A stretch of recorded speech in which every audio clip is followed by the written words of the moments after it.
taking a bit of a beating this one. That's alright, enough on the stock skin now, won't it? Ah! Gosh.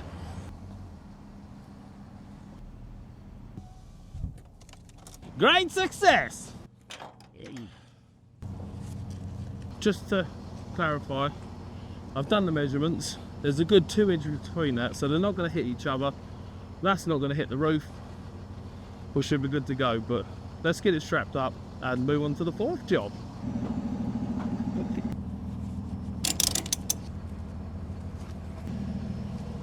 Look at that! Precision, that is. 16 foot. Bang on. That's job number 3 done. Got a little surprise in store. See you soon.